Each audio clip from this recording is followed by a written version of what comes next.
माई बुखार न तो ना चढ़ा बुखार दलाइयो मोली चंडो बिले ना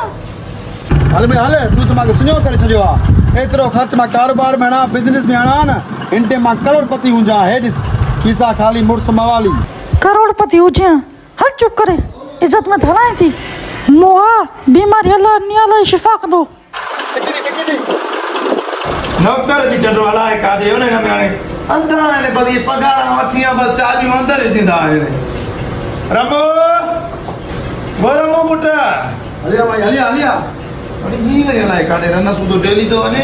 सदा में खेत है लाला सुदो डेली बस हां पैदी कादे तो ने यार अभी पूछा न कर यार चार चोटी यार के बुखार ले न तो यार मैं परेशान थी हो हाकी न चले को डॉक्टर किए करा को सलाह दे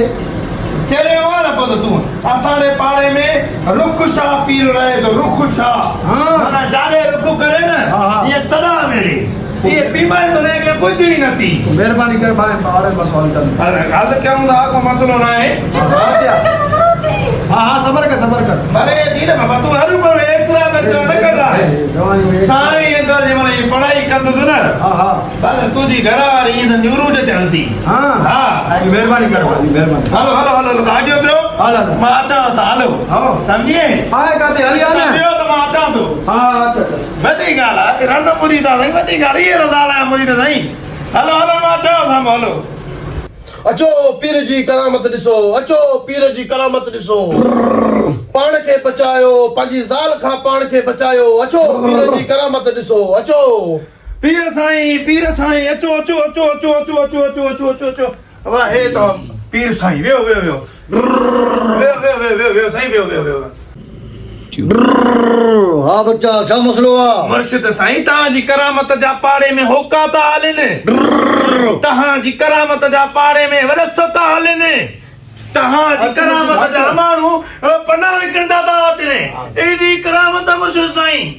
हे असांजो पाड़े जो सदाम भा हिन जी घर वारी ॾाढी वॾे अरसे खां बीमार रहे पई मुर्शिद साईं जी करामत थी पोइ हाणे ये वञनि पिया डॉक्टर मां चवां मुर्शिद साईं वटि हलूं था 5 मिंटनि में साईं तुंहिंजो बीमारी बुखार हली वेंदुसि हल थी वेंदो छा मसलो हल थी वेंदो मुर्शिद साईं पोइ ॾसो कीअं हल थींदो यानी के दम थींदो बाबा हा हा पोइ असांखे छा करणो खपे तव्हां 2 मिंट ॿाहिरि वञो हा हा हिन पढ़ाई थींदी पोइ साईं हलूं ॿाहिरि हा हलो मां जो मुर्सा सही मां भी वना हाँ नहीं हलो ये मुर्शिद चवे वो करणो हलो बाबा हलो बाबा हलो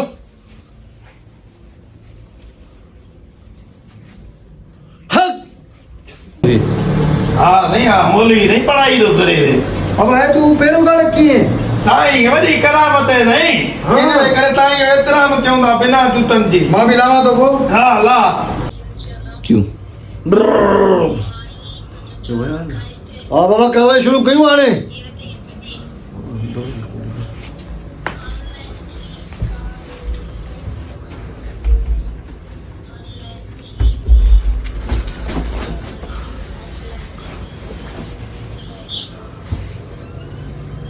यार बड़ो टाइम थी हो है बारे के फारे न क्यों बोली छो पढ़ाई कंदो हूंदो सा पोइ छा कर पंहिंजी घरवारी जो नालो खणी माई बुखार न तो ना माई बुखार न तो ना चढ़ा बुखार दलाइयो मोली चंडो बिले ना नो अरे कोई नाला के बता नहीं जब आवाज से क्या करना